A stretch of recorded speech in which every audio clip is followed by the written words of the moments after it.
Art Del Cueto, National Border Patrol Council Vice President, is in focus now. First of all, this is temporary, more than likely. Tell me what this accomplishes, any stay in Title 42. Well, I mean, it's very minimum. The problem is, like you said, it is going to be temporary. The facilities are already overrun. Well, right as soon as this administration took over, the numbers jumped, okay? From the previous administration being right around 1,000 a day, the numbers immediately jumped close to over 5,000. Right now, the apprehensions are over 8,000 per day. So everything is stretched thin. You have agents that have been removed from the line. They're having to do cover positions in processing and in the detention facilities. So the border is pretty much wide open. And there seems to be no consequences for individuals entering the United States right now. All they got to do is claim some type of asylum and they get released. And as you said at the top of the hour, one of the big problems, of course, is the gotaways. Mm-hmm. You know, what we have right now is numbers of what has been caught, what has been vetted, and what obviously has been released. But God only knows how many people have come through. And, you know, we don't know that number. No one knows that number. It's just a guess. And or what their intentions would be to come into the United States right now. Look, Art, you and I have known each other a number of years. You've done this job a long time, and you know the numbers that you just gave us are going to increase when this goes away. So that 8,000 that we've popped to now, we're looking at 14, as many as 18,000 is what we're hearing. So with Correct. all of that knowledge, you say the border's basically open. How does it register with you when the White House says, if you tell people the border's open, you're helping the smugglers? You're against the United States. Look, right now, saying that is ridiculous. It's a slap in the face to the men and women that are out there putting their lives on the line, and it's a huge slap in the face to the American public. These individuals that are coming into the country, they're being led by the cartels. The cartels know where to send them so they can bring their product across. They want to bring drugs across, and you know they continue to bring drugs, fentanyl, heroin, methamphetamines. And you know what? Those drug dealers, they don't care what side of the aisle you're sitting on. They just want to bring drugs into the United States, and they just want to harm American citizens. At the same time, when they're crossing individuals that don't even pass the vetting system for asylum, those are the individuals that have serious criminal backgrounds. They don't care about the American public or what side of the aisle they're sitting on. This administration needs to realize that it's a problem not just for their own political agenda, but it's a problem for every single American in this country. I want to get to this because, look, some municipalities and states, we've already seen them take this into their own hands. There's Democrat leadership down in El Paso. The Texas National Guard announcing the deployment of a contingency force to El Paso, Texas. Let's watch.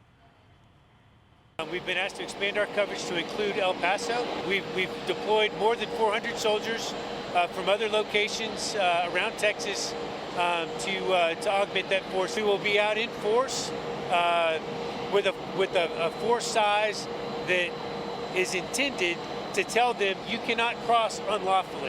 Look, Democrats have tried to make this a Republican issue, a Republican problem, but this is a Democrat mayor down in El Paso, Texas, declaring a state of emergency over the weekend to try to deal with the surge of humanity awaiting the end of Title 42. This is reality no matter what political stripe you wear.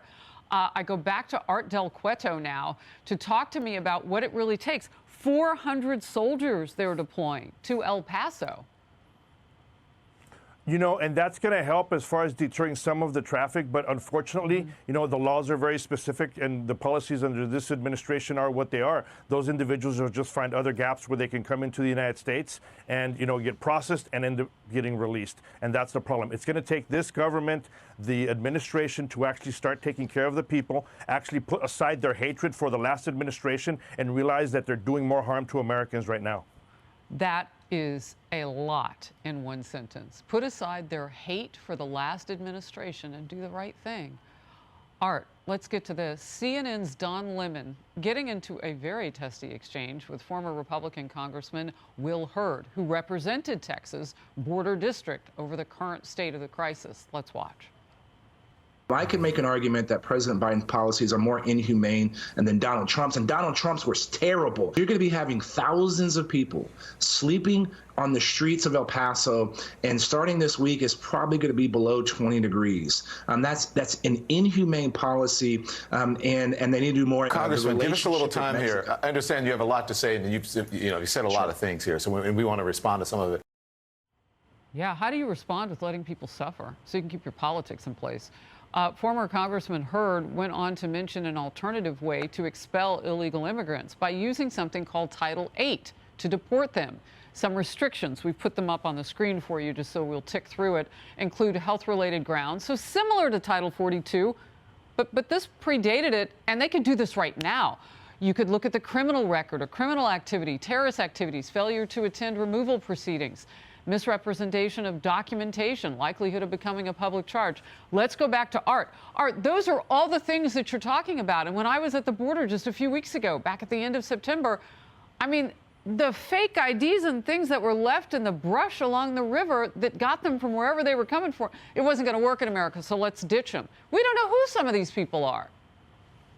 That's the problem. We don't know who they are. And let's face it, Harris, you've been down to the border a lot more times than some of the people in this administration to include that borders are. So I thank you.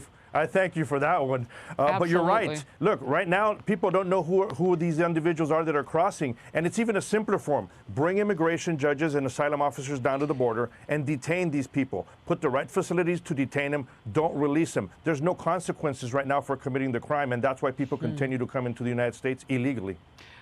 One last with you. If this goes away in the short order, if this is not days but hours away, are we ready to protect the citizens of this country on the border? What do you need?